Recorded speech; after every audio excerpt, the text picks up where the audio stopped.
Alisha back from the Life You Love Laboratory, and today I have a question for you.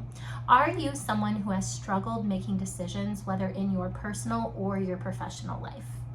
Now, if you're sitting there and you heard me ask that question and you're saying, yep, I definitely struggle in this area, you might actually consider discovering what your own personal core values are.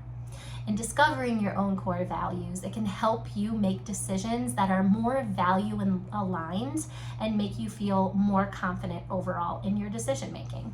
Core values are defined as traits or qualities that represent an individual's deeply held beliefs, their fundamental core driving forces, or their highest priorities.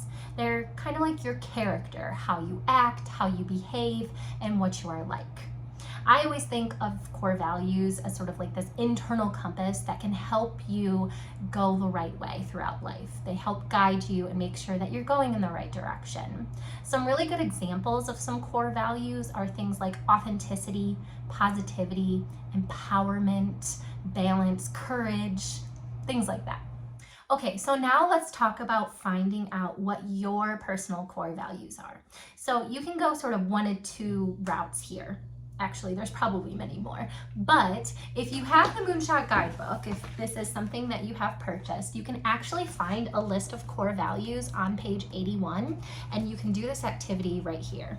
If you do not have that, this is very Googleable. So all you have to do is pop open your favorite search browser and type in core values list.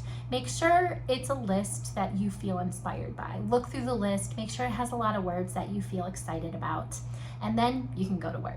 So what you'll do is you'll actually start off by just circling or listing roughly 15 words that stand out to you as truly important.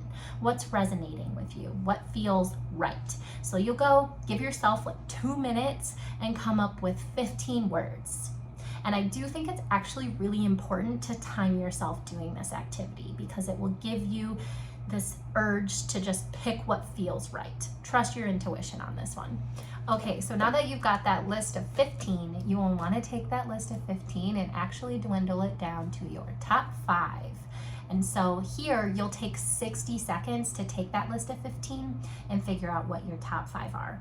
Reminder that this is really important, this time pressure. It's going to give you that impulse of like what feels the most right, what are those deeply held beliefs, that gut reaction that you're really feeling.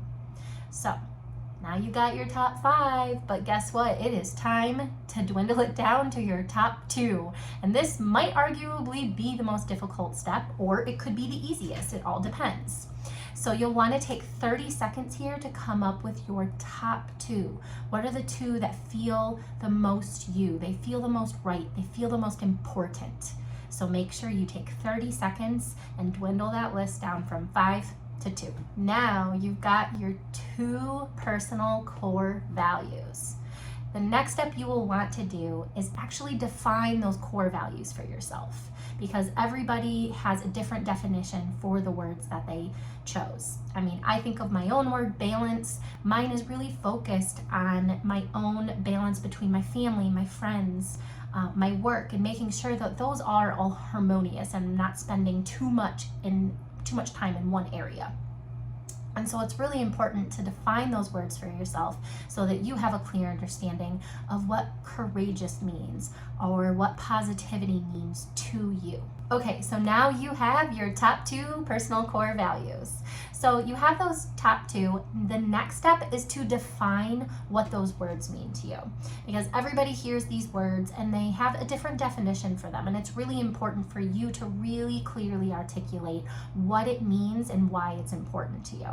So for me, for instance, balance, if we think about that, that's one of my core personal values.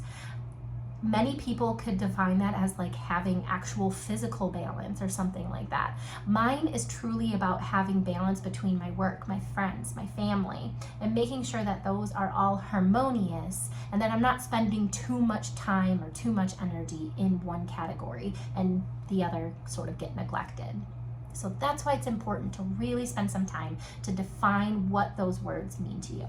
Okay, so now you have your top 2 core values and you have them clearly defined for yourself. So now you can use these as a tool as you move forward in your decision making in life. And you can feel confident that you're making decisions that are more value aligned with yourself and also stay true to who you are.